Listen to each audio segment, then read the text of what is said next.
returning to our top story on the death of Alexey Navalny, we're joined by journalist and analyst Jason Corcoran. Jason, you interviewed Alexey Navalny in 2011. You posted about that today and what he spoke about in that interview. You also today described him as the only serious opponent of Putin in 24 years. So what made him stand out? Ironically, Vivienne, I was trying to write a book about my 15 years as a journalist in Moscow, and I was revisiting the tapes whereby I recorded conversations with Alexei from 2011, 2012, and he spoke very pointedly about becoming president of Russia one day when there was fair elections, and he spoke about trying to clean up the swamp of corruption that was pervasive in Russian society. And today, when I hear the news, it felt like a kick in the stomach because I knew the guy, I knew his wife, Yulia, very slightly, and I've followed his career very closely, and I'd seen him in many marches and demonstrations against the Putin regime over the last 15 years. He survived a poisoning attempt in 2020, but went back to Russia.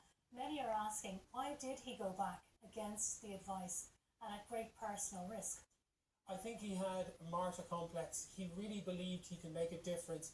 He really believed that Russia could have an alternative to authoritarianism and despotism, and he believed he could provide that alternative. So he went back against the counsel of his family, his friends, his wife, and you had so many other opposition figures like Garry Kasparov, the chess master. You had other guys fled Russia since its 2014 annexation of Crimea. But he had this sort of zeal and belief that he could provide a difference. And even from the grave, he said in this documentary, which won an Oscar award, that if they try to kill me, then this will only make our movement incredibly strong, and we can use that to overthrow the Putin regime. Indeed, some have said today that he feared that he may become irrelevant if he remained in exile. Would you agree with that?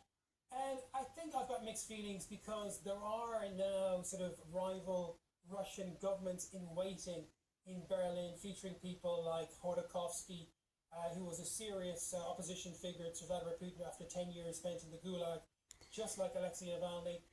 And you had Kasparov, as I mentioned. They were trying to create a coalition, and they were infighting and splintering. The one person who could have galvanized that coalition was Alexey Navalny, and ironically, he decided very bravely, and some may say very naively, to go back to Russia, where he was waiting incarceration, and he was sent off for incredibly another 19 years to serve out a sentence in Putin's Gulag archipelago in the Yamal-Nemets region in northern Siberia. Indeed, he was treated very harshly while in prison, moved around a lot, left in solitary confinement a lot.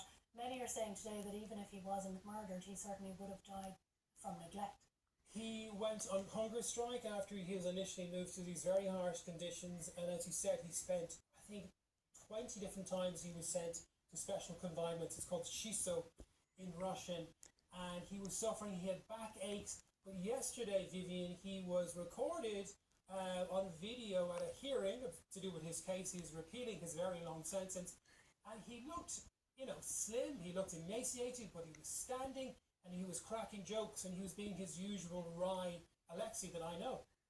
Questions also being asked today, though, why now, and what kind of a threat could he have posed to Putin in that prison so far away? Was he a credible threat? I think he was a symbol of the opposition. So many of his supporters, unfortunately, since the general mobilization, which was very popular in Russia in September 2022, 6 or so months after the invasion of their sovereign neighbor Ukraine, they fled the country. These people, the IT specialists, the artists, the philosophers, the best and brightest minds of Russia fled, and they were his supporters. So he was going back and representing them. And bizarrely enough, 100 years ago, you saw the White Russians leave on philosopher ships because Lenin banished them. And Putin wanted to banish these guys because they were a threat if they remained within Russia, like Alexei did. Jason Corcoran, thanks for joining us on 6-1. Ireland's